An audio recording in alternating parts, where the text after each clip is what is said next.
प्रधानमंत्री जो है नरेंद्र मोदी जी, उनने जो योजनाएं दी, हर आदमी को योजना का लाभ हो। रुको जरा, सब्र करो, है ना। 10 साल से प्रधानमंत्री रहे। अगर हम प्रधानमंत्री हैं तो हम सीटी बजा दें, या मुख्यमंत्री हैं तो लोग वोट डाल दें कि साहब हमने काम अच्छा किया हो तो आप लोग वोट देना, और नहीं किया हो तो मत देना। जब चुनाव आए, जब जातिवाद की बात करना, एक जिम्मेदार आदमी, देश का प्रधानमंत्री जो जातिवाद की बात करके मुद्दों से भटका है। आज बेरोजगारी आप खुद देख रही हैं पूरे देश के अंदर कि युवा परेशान है। क्या बात है, बोलती बंद है रूबिका जी की। एक बार फिर से गोदी मीडिया की सबसे पावरफुल एंकर रूबिका लियाकत जी पब्लिकली ट्रोल हो चुकी है। हमारे लिए खुशी की बात है, पर उन्हें खुद को बड़ा अफसोस हो रहा होगा। हे हाय हेलो नमस्ते जी, सत श्री अकाल, अस्सलाम वालेकुम। मैं निधि शर्मा इंडिया से, और ढेर सारे मजेदार लोग इनको रूह बिका हुआ लियाकत बोलते हैं, पर मैं ऐसा नहीं बोलना चाहती, क्योंकि देश में, दुनिया में कई सारी रूबिका ऐसी भी होंगी जो बहुत अच्छी होंगी यार, इनकी तरह तो नहीं होंगी एटलीस्ट, जो किसी एक कम्युनिटी के खिलाफ नफरत फैलाएं। इनका सिर्फ नाम मुस्लिम सुनाई देता है, बट ईमान की अगर हम बात करें तो वो दिखाई नहीं देता। पहले भारत 24 पर इनका शो आता था, मोदी मुल्क और मुसलमान, एज इफ के जो मुस्लिम्स हैं वो मोदी जी को किसी और ही तरीके से लेते होंगे। हिंदुओं के बीच में एक ये मैसेज जाता है कि यार हमको मोदी जी को सपोर्ट करना होगा, क्योंकि मोदी जी हमें सेफ गार्ड कर रहे हैं, और मुसलमानों को इस चीज से दिक्कत हो रही है, जो कि हम सेक्युलर लोगों को तो पता है कि ऐसा कुछ है नहीं। ईश्वर अल्लाह तेरो नाम, सबको सन्मति दे भगवान, वासुदेव कुटुंबकम की फिलॉसफी में जो पूरे संसार को परिवार मानने वाले लोग ऐसी तुच्छी बातों पर विश्वास नहीं कर सकते। हाँ, इनका चैनल जरूर बदल गया है, न्यूज़ 18 इंडिया पर काम करती हैं, पर काम वही है। मोदी मुल्क से मोदी वतन हो गया है, शो का नाम तक भी वही है। जोधपुर में तो मोहतरमा ने अच्छी खासी अपनी रोस्ट करवाई ही थी, और अब मध्य प्रदेश के भोपाल में ये रेडी हो गई है। I know you are excited, so let's see how it goes. Jodhpur आई थी तो अलग तरीके से स्वागत किया था, क्योंकि हम राजस्थानी हैं भैया, पर इनका शो देख करके अब स्वागत करने की इच्छा नहीं हो रही है। गरीबों को जो लाई है 80,000 करीब, 80 लाख करीब, 80 करोड़ करीब, कहाँ से आ गए? बोलने दे, तकलीफ हुआ है बेचारे को, बोल 10 साल में कहाँ से आ गए? आप बताइए। कैसे बताएंगी? तो लगा कि मैं आऊंगी तो आप मुझे बढ़िया चिकन मटन खिलाएंगी। चलो तो है मंगा लेते हैं। लेकिन लोग तो ये कह रहे हैं कि बीजेपी के राज में चिकन मटन नहीं खा सकते हो। कौन कह रहा? हम तो खूब खाते लपक के, पूरे रमजान खाया हमने तो पूरे रमजान का। रियान भाई साथ थे या नहीं थे, जब भी खाते हम तो। हाँ, रोज खाते हैं। रोज। तो फिर ये खौफ क्यों है? जी हाँ, आपने वीडियो देखा, परंतु रूबिका लियाकत जी को ये भी बताना चाहिए कि कौन कह रहा है कि चिकन मटन नहीं बनाने दिया जा रहा है। आप यहाँ पर क्यों छोटा मोटा प्रोपेगेंडा फैला रहे हैं? कौन लोग उसके बाद एक शख्स आता है जो कि बेरोजगारी की बात करता है कि देश के प्रधानमंत्री मुद्दे भटकाने का काम करते हैं। इस पर रूबिका लियाकत एक रोजगार को लेकर बड़ा झूठ बोल जाती है, और आसान भाषा के समझाने के चक्कर में वह बेरोजगारी पर ही एक बड़ा झूठ बोल जाती है कि नहीं, मोदी सरकार के अंदर बेरोजगारी घटी है। तो जनता के बीच के मुद्दे होना चाहिए।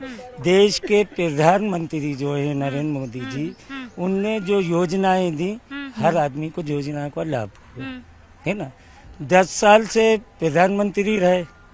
अगर हम प्रधानमंत्री हैं तो हम सीटी बजा दें, या मुख्यमंत्री हैं तो लोग वोट डाल दें कि साहब हमने काम अच्छा किया हो तो आप लोग वोट देना, और नहीं किया हो तो मत देना। जब चुनाव आए, जब जातिवाद की बात करना, एक जिम्मेदार आदमी, देश का प्रधानमंत्री जो जातिवाद की बात करके मुद्दों से भटका है। आज बेरोजगारी आप खुद देख रही हैं पूरे देश के अंदर कि युवा परेशान है। मेन बेरोजगारी की, बाकी जो विकास। पर एक सेकंड, सब कह रहे हैं बेरोजगारी सबसे बड़ा मुद्दा है। मैंने ये जब सुना तो मैंने कुछ आंकड़े निकालने की कोशिश की है।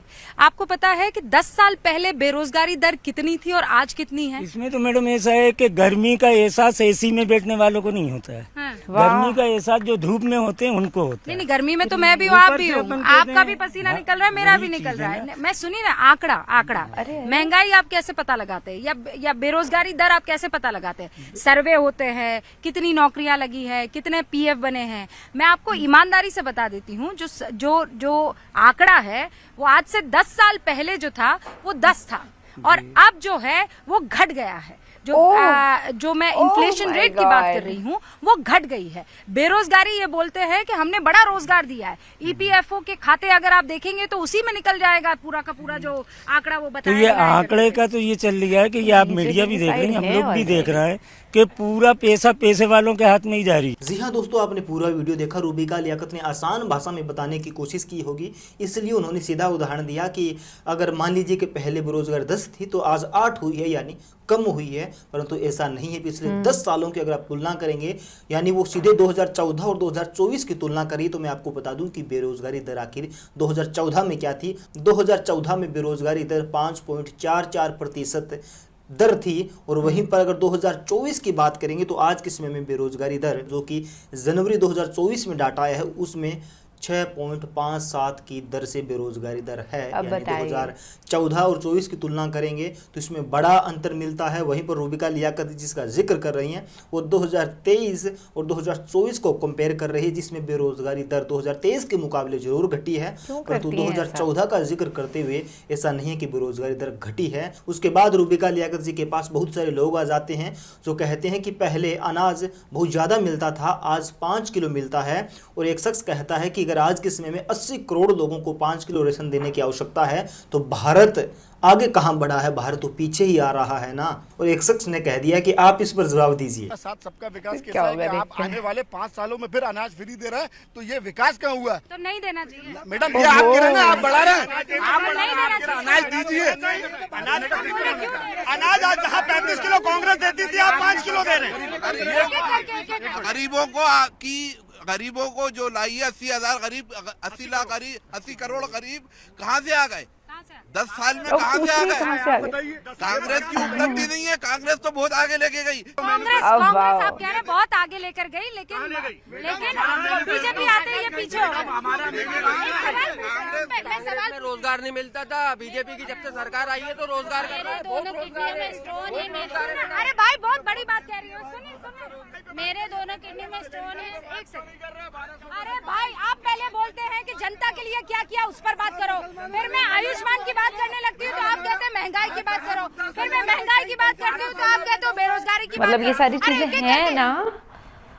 कम ऑन रूबिका जी, जनता बात ही बेरोजगारी महंगाई पर करना चाह रही है और एक एंकर होने के नाते ये उनकी बात सुन तो रही नहीं है बल्कि बीजेपी का प्रचार कर रही है खुलेआम। नहीं रोजगार तो है बढ़ा। अरे जनता जानती है भैया, हम खुद सफर कर रहे हैं उन चीजों से, we know what the reality is. कई बेरोजगारों को तो आज के टाइम में फील भी नहीं होता है कि वो अनएम्प्लॉयड है, क्योंकि जय श्री राम के नारे लगाने में जो लगा दिया है मोदी जी ने उनको। और जर्नलिज्म जो होता है ना वो आजाद होता है, पर इनकी आजादी असल मायने में छिन चुकी है क्योंकि ये लोग बिक चुके हैं, दलाली कर रहे हैं। तभी तो ये हिंदू और मुसलमानों को बांटने वाला शो लेकर के आते हैं। कभी आपने ऐसा कोई नेशनल टेलीविजन पर शो सुना था कांग्रेस के राज में, जहां पर बस मुस्लिम से बात करी जाती है और उस शो को हिंदू देखते हो और मुसलमानों को एक तरीके से नीचा दिखाने की कोशिश करी जा रही है। I no it's all very weird and messed up and I hope she stops all this यार।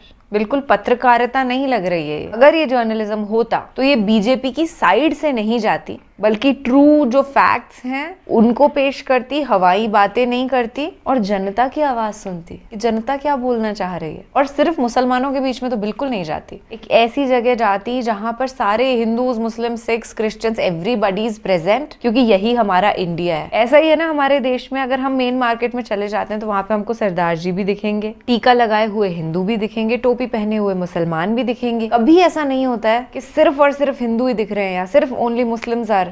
ये लोग नहीं समझेंगे इन बातों को, पर हम समझते हैं और हम यही जागरूकता फैला रहे हैं। अगर आपने इस वीडियो को यहाँ तक देखा है तो जाहिर सी बात है कि आप देश के अच्छे जर्नलिस्ट को सुनते होंगे, जैसे प्रज्ञा मिश्रा जी माय फेवरेट, रवीश कुमार जी, ध्रुव राठी आज के टाइम पे इतने बड़े खुलासे कर रहे हैं even though he is not a journalist, पर सच लोगों तक पहुंचा रहे हैं। तो समाज सेवा का उच्च स्तर का काम है। इन सभी लोगों को मैं दिल से सलाम करती हूँ और आपकी सोच को भी एक सलाम तो बनता है बॉस, क्योंकि यू आर नॉट अ अंधा अनुयायी। आज के टाइम पे अंधे मुरीद नहीं है आप, और सही सरकार को जिताने के लिए ये बेहद जरूरी है। चलिए आप अपना और अपने सभी घर वालों का ख्याल रखिएगा, खुश रहिएगा, वोट जरूर से कर देना। हाँ, नमस्ते।